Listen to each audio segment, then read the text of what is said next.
اللہ تمہاری شکلوں کو نہیں دیکھتے، اللہ تمہارے مالوں کو نہیں دیکھتے، اللہ تمہارے جسموں کو نہیں دیکھتے، وہ تو تمہارے دلوں کو اور تمہارے اعمال کو دیکھتے ہیں۔ دل کے اندر یقین صحیح ہے، جسم سے نکلنے والے اعمال صحیح ہیں تو اللہ کامیاب کر دیتے ہیں۔ ہم میں سے ہر ایک کی کامیابی اور ناکامی کا فیصلہ صرف ایک ذات نے کرنا ہے۔ ہمارے اور کامیابی کے درمیان چین، روس، جاپان، امریکہ کا کوئی تعلق ہی نہیں ہے، صرف ہم ہیں اور اللہ ہے۔ ایمان اور اعمال ہوں گے تو کامیاب، نہیں ہے تو ناکام۔ نبی کا بیٹا اگر ایمان اور اعمال نہیں ہے تو وہ بھی ناکام۔ نوح علیہ السلام 950 سال تبلیغ کی، 3 بیٹے تو پکے ایمان والے تھے، وہ تو کشتی میں سوار ہو گئے۔ چوتھے بیٹے کو کہتے رہے کلمہ پڑھ لو، ہمارے ساتھ سوار ہو جاؤ، اس نے کہا سآوی الی جبل، اس پہاڑ پہ چڑھ کے میں اپنی جان بچا لوں گا۔ تو حضرت نوح علیہ السلام نے اس کو فرمایا کہ یہ عذاب کا پانی ہے، اس سے پہاڑ نہیں بچا سکتے۔ اتنے میں پانی اس کو بہا کر لے گیا۔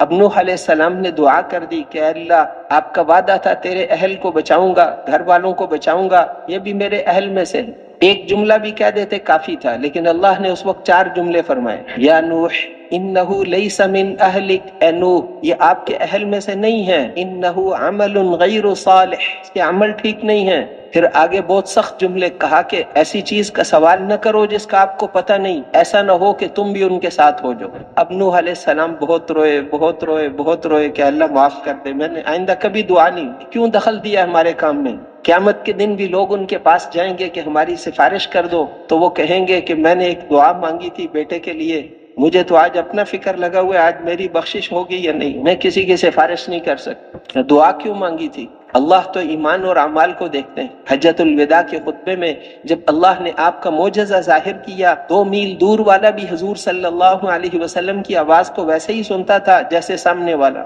لاؤڈ اسپیکر نہیں تھا، اس کے بغیر اللہ نے آپ کا معجزہ لوگوں کو دکھایا۔ اس خطبے میں آپ نے فرمایا تھا کہ اے لوگو، تم ایک رب کے بندے ہو اور ایک باپ کی اولاد ہو، کسی گورے رنگ والے کو کسی کالے پر کوئی فضیلت نہیں، اور کسی کالے رنگ والے کو کسی گورے پر کوئی فضیلت نہیں، اور کسی گندمی رنگ والے کو کسی دوسرے پر کوئی فضیلت نہیں، اور کسی عربی کو کسی عجمی پر، اور کسی عجمی کو کسی عربی پر کوئی فضیلت نہیں۔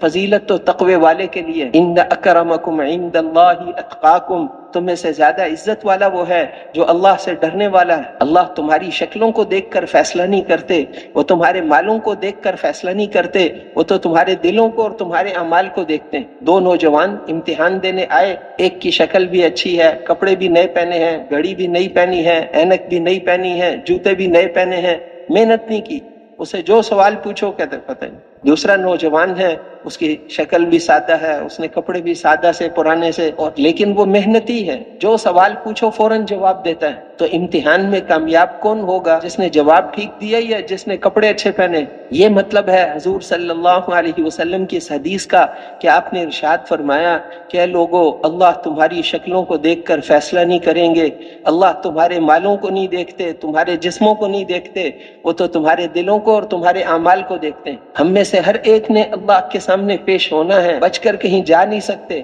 تم ہم سے بچ کر کہیں نہیں جا سکتے، یہ قرآن پاک میں فرمایا۔ دنیا کے مجرم حکومتوں سے کو عاجز کر دیتے ہیں، کتنے مجرم یہاں سے بھاگ کر انگلینڈ چلے گئے، امریکہ، یورپ چلے گئے، یہاں گستاخی کر کے یا کوئی نہ کوئی کام کر کے وہاں حکومتیں ان کو پناہ دے دیتی۔ اب یہاں کے بادشاہ کہتے ہیں ہم کیا کر سکتے، لیکن اللہ قرآن میں بار بار فرماتے ہیں کہ تم ہمیں عاجز نہیں کر سکتے، یہ یاد رکھنا۔ کدھر جاؤ گے؟ ہمارے آسمانوں اور زمینوں سے نکل کے تو دکھاؤ، وما انتم بمعجزین، تم عاجز کرنے والے نہیں ہو۔ ہم میں سے ہر ایک نے بنفس نفیس اللہ کے سامنے کھڑے ہونا ہے، اور ہمارے اور اللہ کے درمیان کوئی ترجمان نہیں ہوگا۔ وہاں ہر آدمی عربی بولے گا، پشتو والا بھی، عربی والا بھی، اردو والا بھی، وہاں سب، کیونکہ اللہ فرمائیں گے اپنا اپنا نامہ اعمال پڑھ لو، اقرأ کتابک، اپنا اپنا نامہ اعمال پڑھ لو۔ نامہ اعمال تو عربی میں لکھا ہوا ہے، سب کو عربی آ جائے گی۔ ہمارے اور اللہ کے درمیان کوئی ترجمہ کرنے والا نہیں ہوگا، براہ راست اللہ کو جواب دینا ہے۔